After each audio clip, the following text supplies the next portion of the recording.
সন্ধ্যা ঘনিয়ে এসেছিল, আর বিকেলের পরেই ঝমঝম বৃষ্টি শুরু হয়। এক নিঃসঙ্গ ভ্রমণকারী, তার নাম ছিল অমিত, গ্রামে একটি পুরনো ডাক বাংলোতে রাত কাটানোর জন্য ঠাঁই নিল। গ্রামবাসীরা তাকে অনেকবার সতর্ক করেছিল, সেখানে রাতের বেলা থাকো না, কিন্তু অমিত কোনো কথায় কান দেয়নি। পুরনো ডাক বাংলো, জানালাগুলো থেকে ঠান্ডা বাতাস ঢুকছিল।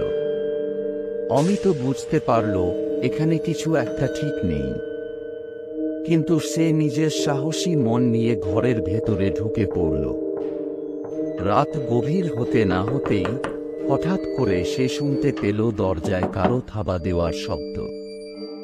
অমিত ভাবল হয়তো বাতাসের কারণে হচ্ছে, কিন্তু একটু পর আবার সেই শব্দ।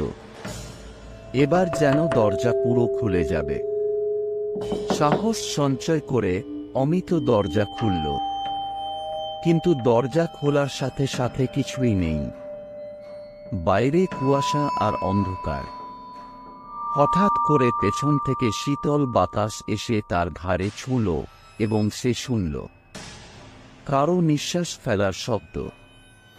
অমিত পিছনে ফিরে তাকাল এবং দেখল এক সাদা শাড়ি পরা মহিলা তার দিকে তাকিয়ে আছে।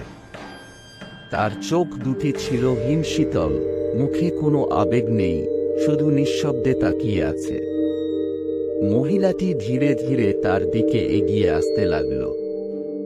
অমিতের পায়ের তলার মাটি যেন সরে গেল, শরীরের সমস্ত রক্ত জমে গেল ভয়ে।